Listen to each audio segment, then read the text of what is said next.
Assalamualaikum warahmatullahi wabarakatuh. Di sini saya izin untuk menuntaskan tugas UAS saya, UAS berbasis proyek dari Program Studi Pendidikan Guru Anak Usia Dini IKIP Siliwangi dalam mata kuliah Strategi Pembelajaran PAUD.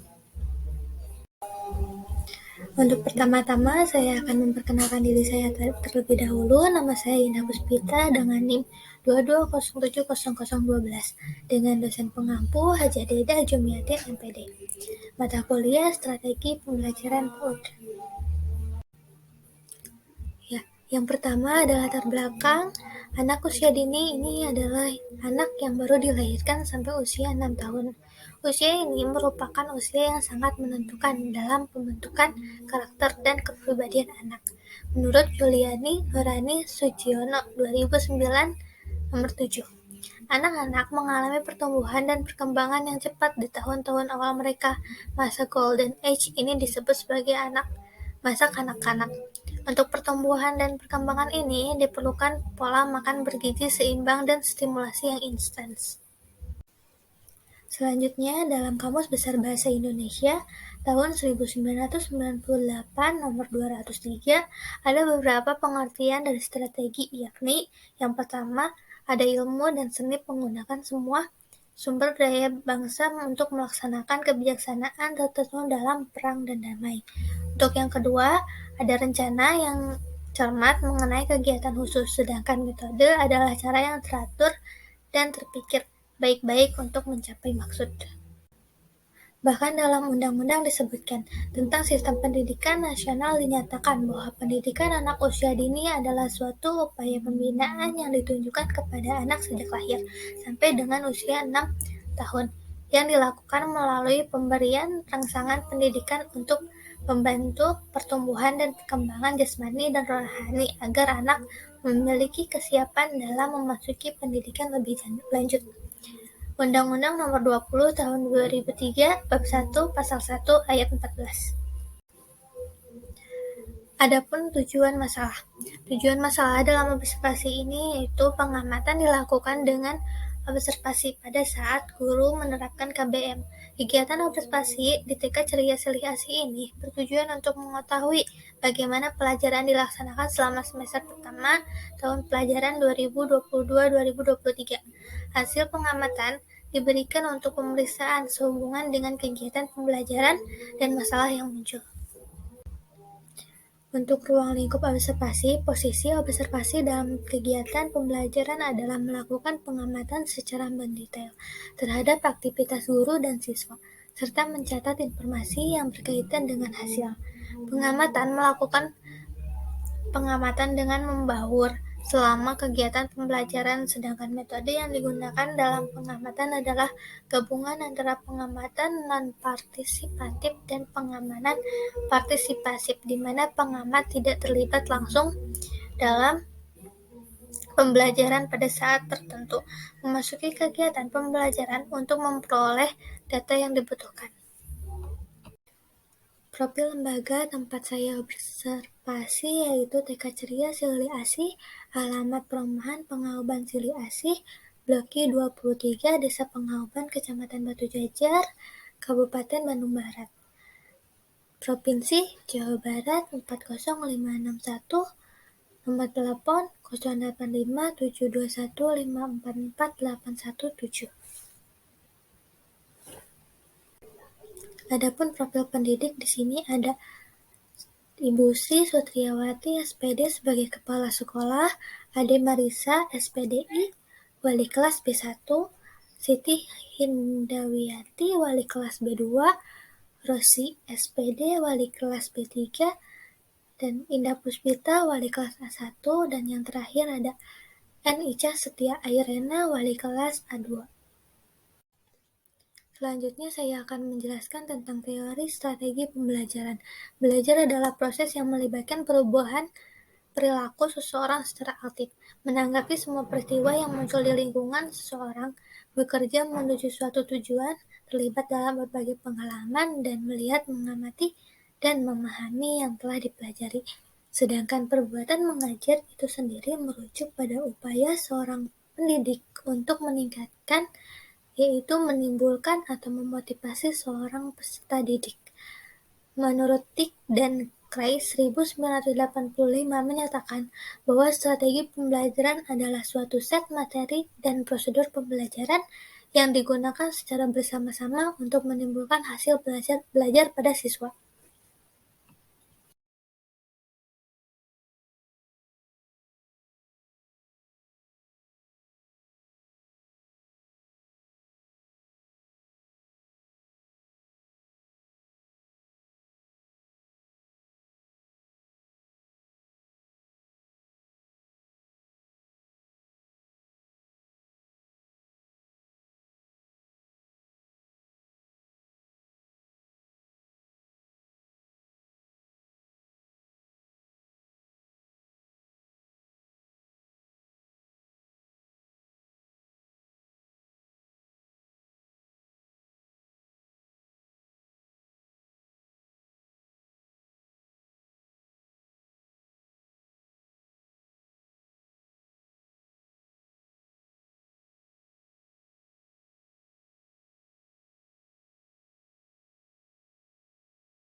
Selanjutnya ada pembelajaran tidak langsung.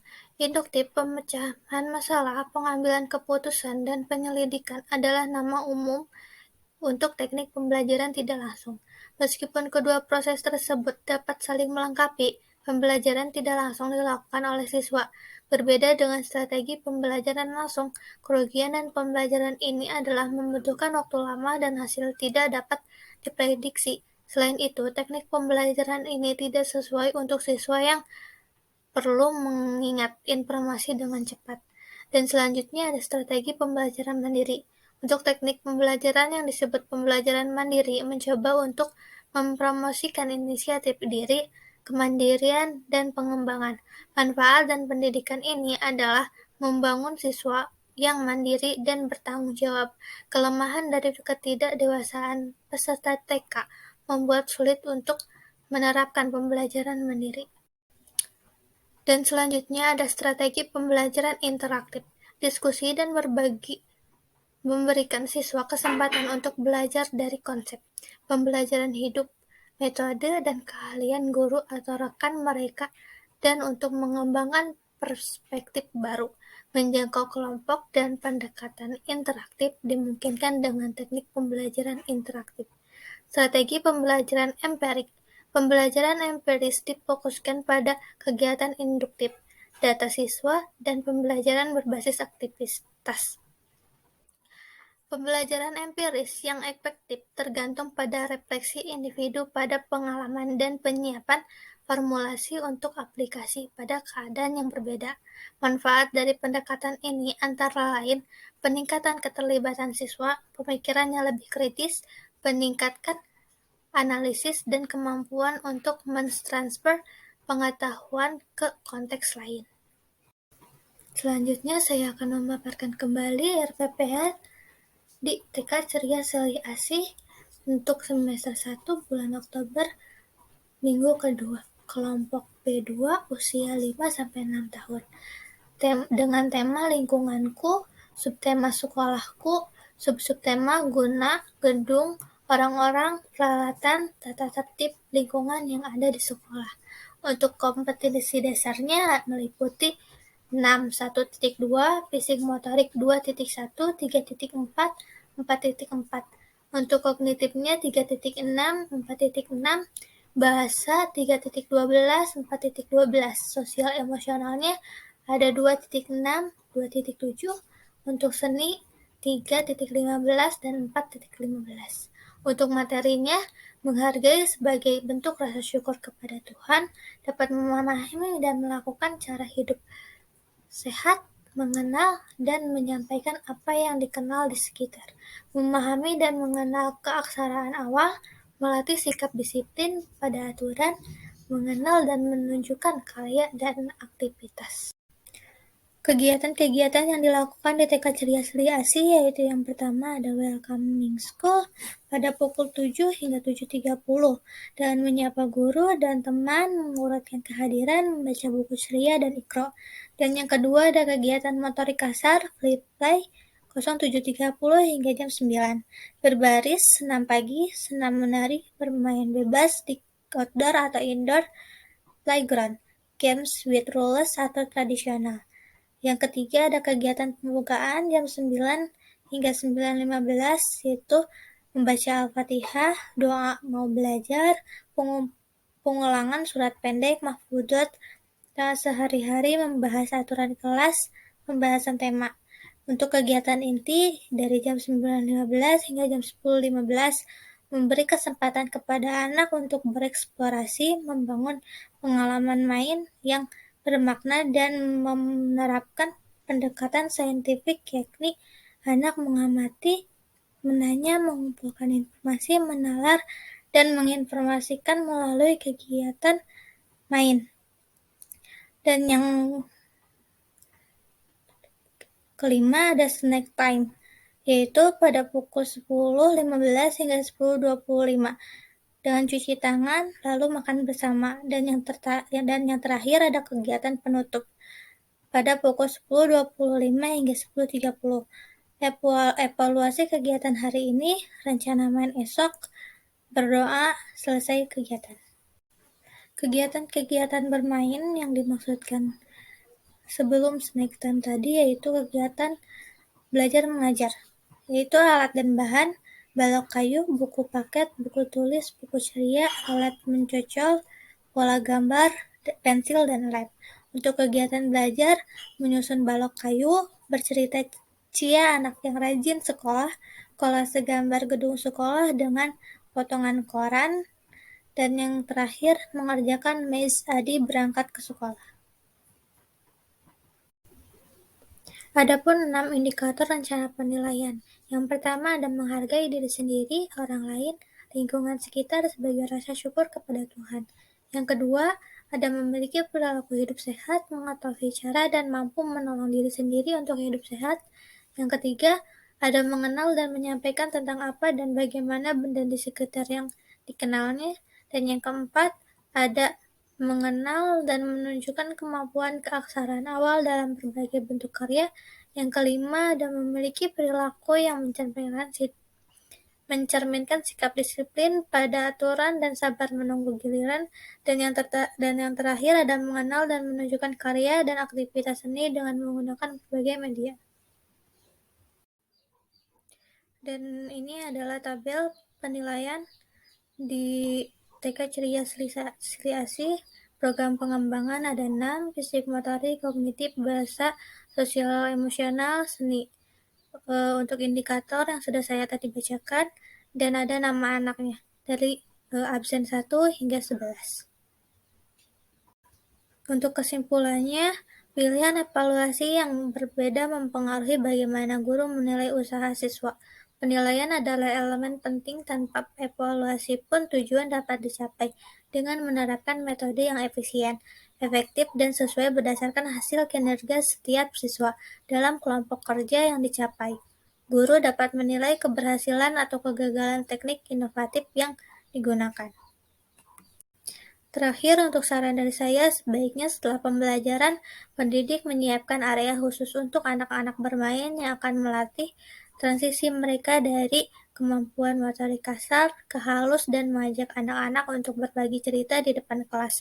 Buat pendidik yang memadai dengan memasukkan game untuk anak-anak, buku cerita, dan hal lainnya, menambah pembimbing ke kelas untuk berkonsentrasi mengevaluasi pertumbuhan siswa.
Jalan-jalan ke bandara, tidak lupa membeli makanan.